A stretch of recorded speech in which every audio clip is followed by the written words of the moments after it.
मरकज था वहदानियत का, उस खाने काबा के अंदर भी इन्होंने बुत रख दिए थे।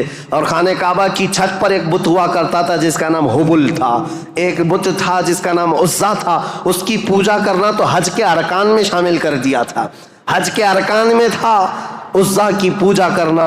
ये हुबुल वहाँ पर था, लात एक बुत का नाम था, उज़्ज़ा था, मनात था। ये सब बुतों के नाम हैं जो उन्होंने कोई सफ़ा मरवा पर रख दिए थे, कुछ को खाने काबा की छत पर रखा था, कुछ को दरवाजे के अंदर रखा था।